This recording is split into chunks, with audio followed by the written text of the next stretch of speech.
Nessa semana, a gente está conversando um pouquinho sobre a questão da saúde mental, nesse momento de isolamento, em que todos precisam ficar em casa, muitas vezes solitários, às vezes sem família, às vezes com alguns membros da família, mas como trabalhar a mente, o espírito nesse momento. Bom, para essa conversa nós convidamos o psicanalista, doutor em antropologia e professor de sociologia do Instituto Federal de Alagoas, o Leonardo Siqueira. Oi, Leonardo, tudo bom? Olá, boa tarde, tudo bem, Thalita? Tudo certo. O Leonardo já participou com a gente no estúdio algumas vezes e está sempre aqui presente com a gente, mais uma vez agora, nesse momento de isolamento social.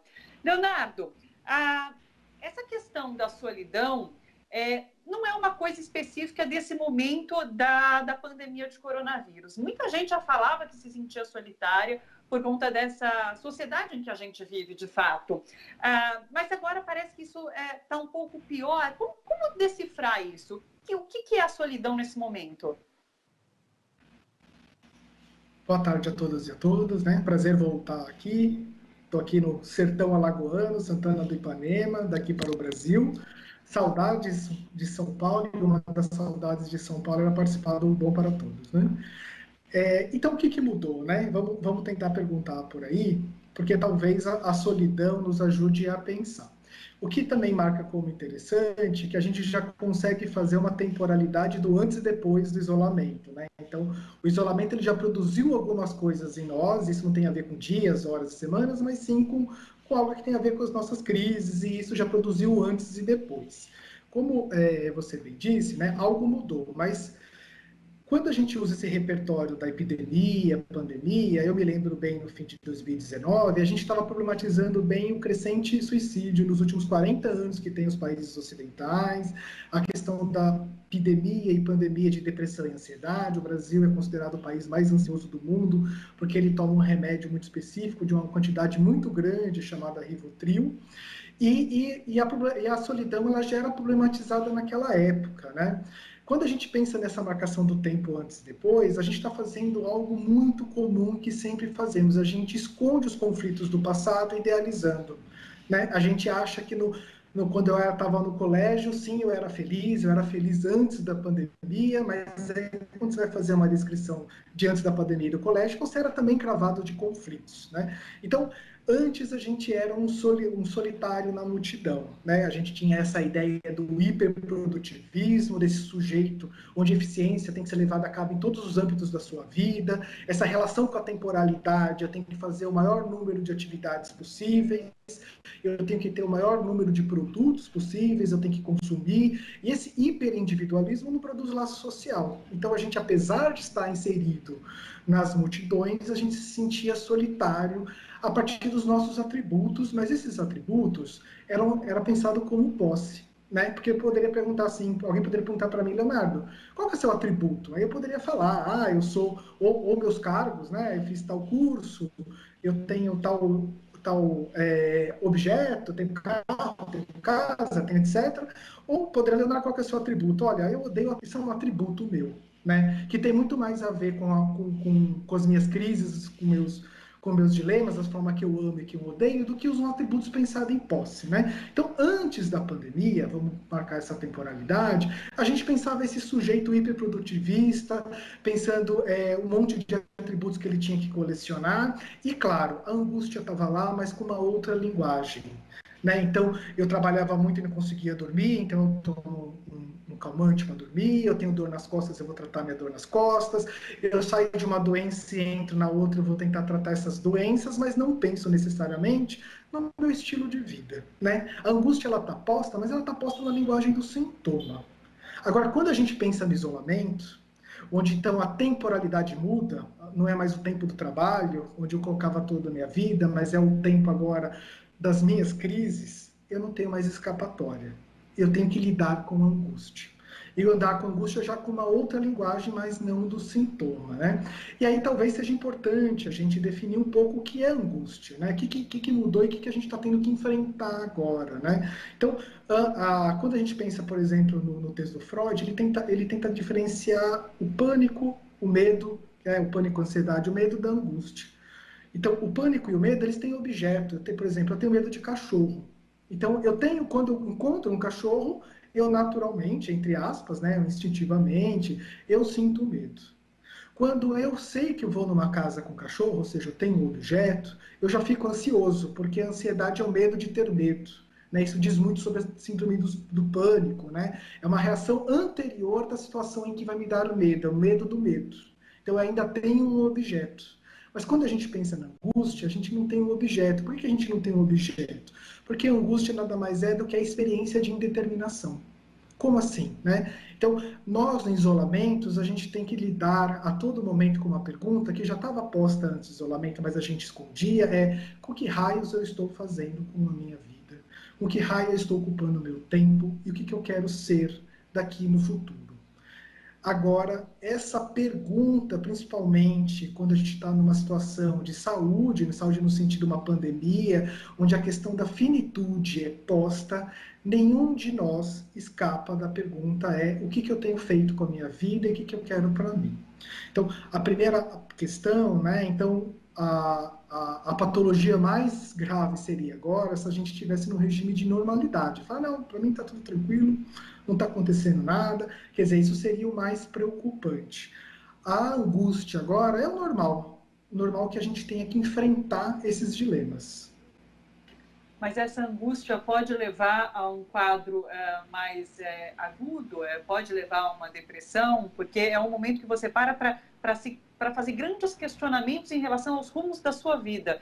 Isso pode levar a um quadro maior de doença mental? Então, sim e não, né? Porque como mudou a linguagem, vai mudar muita coisa também. Mas eu diria que, pelos níveis de medicalização que a gente tinha antes da pandemia, essa questão ela já estava lá. A gente só tem que lidar agora de uma maneira diferente, né? Mesmo quem tem sintomas físicos, eu acho que muita gente agora está sentindo uma dor no peito, e se não estiver sentindo uma dor no peito, é normal agora, né? Provavelmente não vai ser a primeira vez que você está se físico por uma questão emocional, né? Então, mudou a linguagem, né? Então, agora a gente tem que lidar com isso de frente. E é interessante falar sobre depressão nesses momentos, porque a depressão, primeiro, né, essas categorias clínicas, ela vem da psiquiatria, e a psiquiatria não trata de origem, ela trata de um conjunto de sintomas, né? Se você tem a maioria desses sintomas, você vai ter esse diagnóstico. E um diagnóstico e um sintoma importante, e aí na clínica isso aparecia bastante, são as pessoas que estão mais ou menos no automático, né? Então, ela não está necessariamente presa em casa, mas ela fala assim, eu tenho que fazer um curso, eu vou lá e faço, eu tenho que fazer uma prova, eu vou lá e faço, meu chefe demanda de mim um relatório, eu vou lá e faço, mas eu estou ali no automático, porque a depressão, seria talvez o diagnóstico da nossa época, é uma espécie de demissão do desejo, e esse desejo que vem do outro, né? A gente vive sempre de uma demanda, eu tenho que estudar, tenho que trabalhar, tenho que comprar, o tempo da diversão também, às vezes, muitas vezes pensada como um produtivismo, eu tenho que me divertir o máximo possível no intervalo de tempo, então eu tenho essa demanda de pôr no Instagram, de etc. Então, a depressão ela é um diagnóstico do nosso tempo, que ela mostra um pouco essa relação que a gente tem com as nossas próprias crises, né? De lidar com as nossas próprias angústias. E também uma coisa do isolamento é que muitas pessoas estão perguntando assim, eu não consigo ser produtivo no isolamento.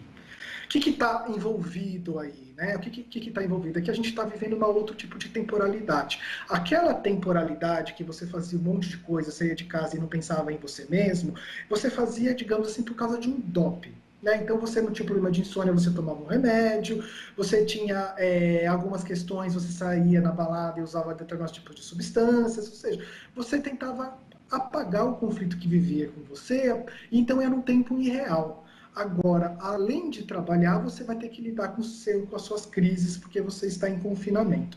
Provavelmente, essa temporalidade de produtividade é muito mais real de cada sujeito do que da anterior da pandemia. Porque a gente tem que trabalhar e tem que lidar conosco mesmo, né? É claro que antes, aonde a gente levava a gente mesmo, né? Não tinha muita escolha em relação a isso. Mas agora é a gente com a gente mesmo em casa, né? E claro, antes a gente era um solitário na multidão, mas agora a gente estamos todos juntos isolados.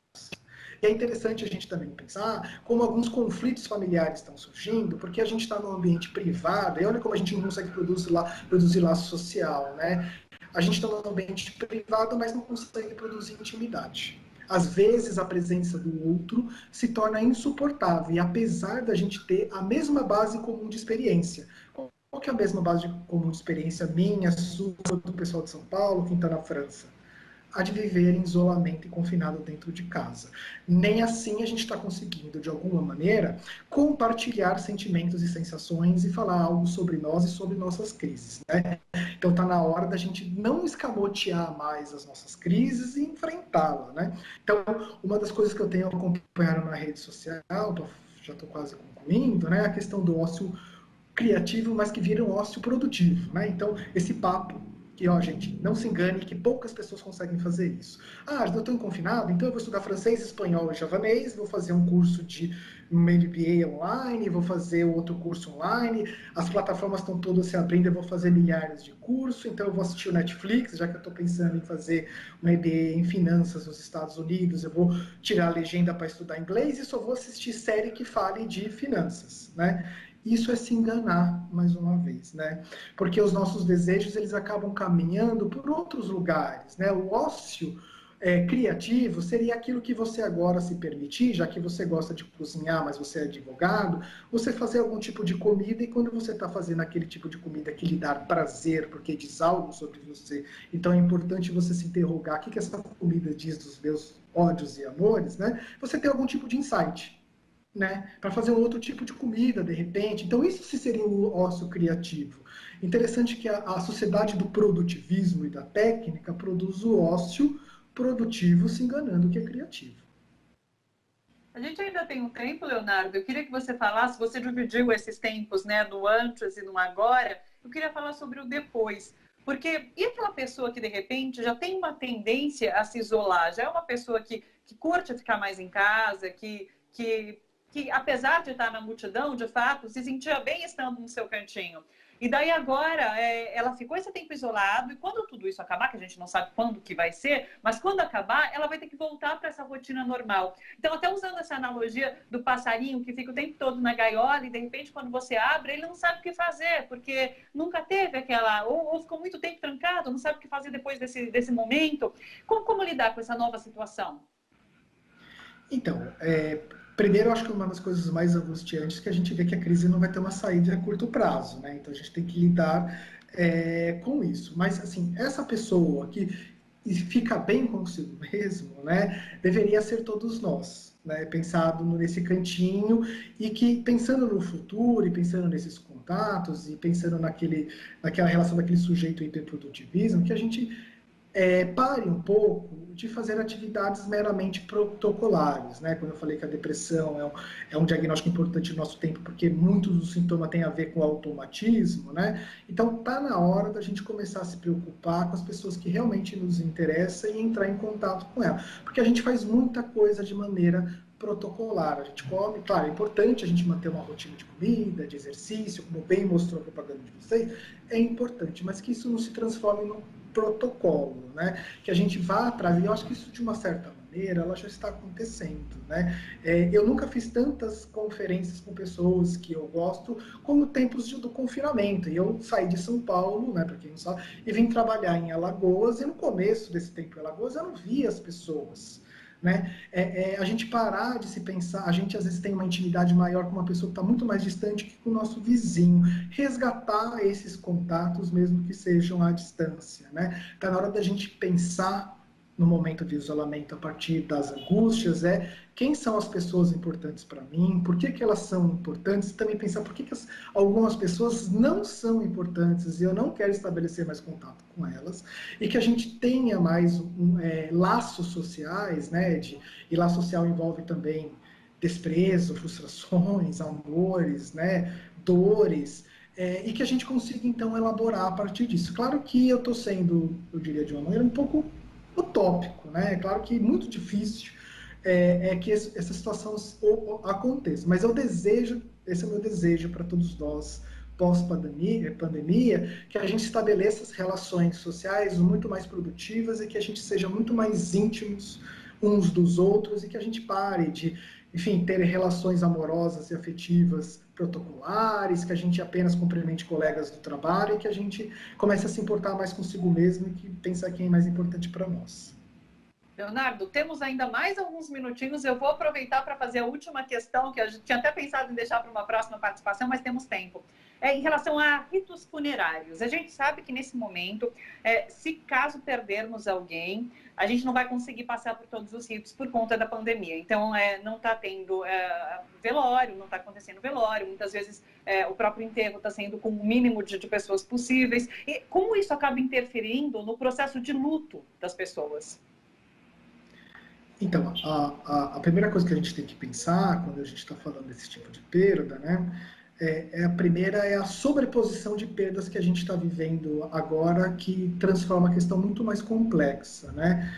A gente teve uma grande perda de liberdade, que isso precisa ser elaborado. A gente tinha algo que se perdeu e que a gente precisa trabalhar isso em nós, né? Então fazer um processo de luto e pensar no possível substituição desses objetos, não que a gente vai deixar de amar a nossa liberdade anterior, mas é que a gente precisa então pensar nos nossos afazeres dentro de casa que produza sentido para a gente conseguir elaborar esse tipo de perda. Então, imagine quem está perdendo entes queridos nesse momento, onde está tentando elaborar um luto que ela é feito pelo contexto social, né? Então, tem esse primeiro ponto.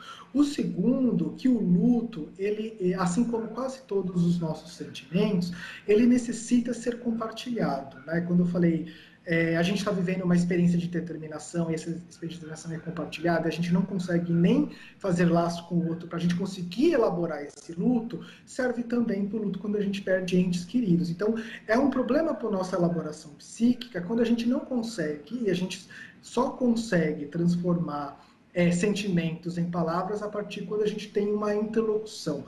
Por isso que os lutos, né, os ritos funerários, eles são quase que necessariamente públicos. Né? Tem a parte lá onde as pessoas vão receber os pêsames, onde tem toda uma linguagem da dor e do sofrimento, onde mostra que aquela pessoa é importante, que para mim o seu sofrimento ele é legítimo, eu reconheço que você é uma pessoa que sofre, então isso é importante para a pessoa que sofre, para tudo que ela faça uma travessia e uma elaboração desse ente que ela perdeu. Né?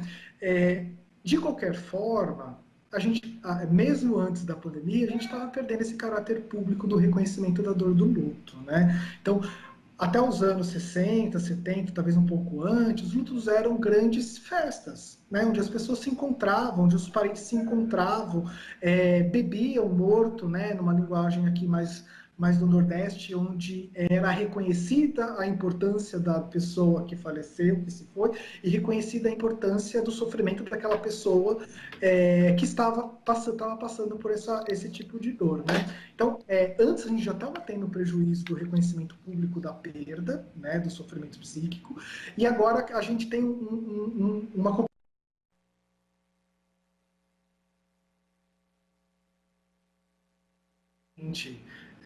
não vai voltar a ser como era antes, e ainda por cima, com as pessoas que estão tendo o luto das pessoas, estão tendo que elaborar isso sem o rito público do reconhecimento do seu próprio sofrimento como legítimo. Né? Interessante quando se a gente perguntasse para Freud, qual que é o amor incondicional e o verdadeiro amor que existe na humanidade? Ela vai falar o amor pelos nossos mortos. Né, pelo processo de luto. Porque quando você está no processo de luto, você já não espera mais nada daquela pessoa em troca do amor que você está conferindo para aquilo. Né? Para a gente entender que muitas vezes a gramática da forma que a gente ama é também a gramática da forma que a gente atravessa o luto. A gente aprende a amar através da gramática do luto. Perfeito. Leonardo Siqueira, psicanalista, professor de Sociologia do Instituto Federal de Alagoas. Agradeço demais a sua participação. Grande beijo, estava com saudade. Vamos marcar já as próximas participações. Vamos sim, estou à disposição. Viu? Acho que eu vou estar em casa nos próximos meses. Estaremos. Um beijo, Leonardo. Até.